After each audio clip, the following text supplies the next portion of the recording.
અંબાજીમાં ભાદરવી પૂનમના મેળાને લઈને ભક્તોમાં અનેરો ઉત્સાહ છે। સાબરકાંઠાના હિંમતનગરમાં પદયાત્રીઓનો ભારે ધસારો છે। માઈ ભક્તોની અંબાજી તરફ અવિરત પદયાત્રા ચાલુ છે, ત્યારે બોલ માડી અંબે જય જય અંબેના નાદથી રસ્તાઓ ગુંજી ઉઠ્યા છે।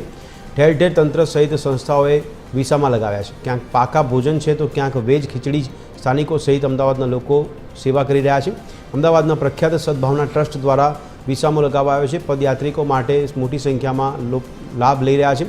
પરિવાર સાથે સદભાવના ટ્રસ્ટના સભ્યો પણ કામ કરી રહ્યા છે।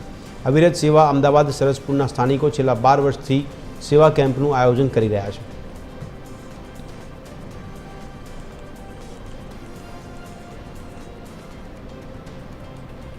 અત્યારે ચાલતા જઈએ 5 જણા છે અમે। કેટલા વર્ષથી દાદા તમે જાઓ છો? હા, આ 27 વર્ષ છે મને।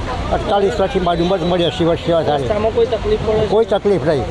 માતાજી દયાથી ચાલતા જવાનું, વર્તે સાધનમાં આવવાનું, કોઈ તકલીફ નહીં।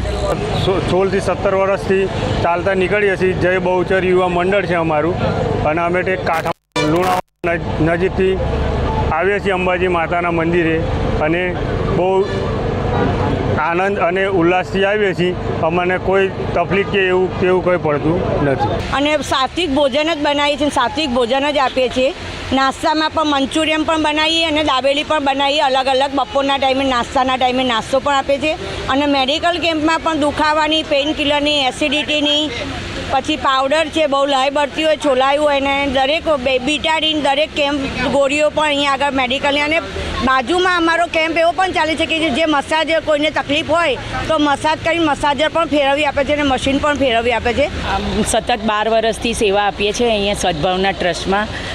બ્રહ્માજી ગુપ્તાને ત્યાંથી અમે આખું પરિવાર મળીને સેવા આપીએ છીએ અહીંયા પગપાળા ચાલતા અંબાજી લોકો।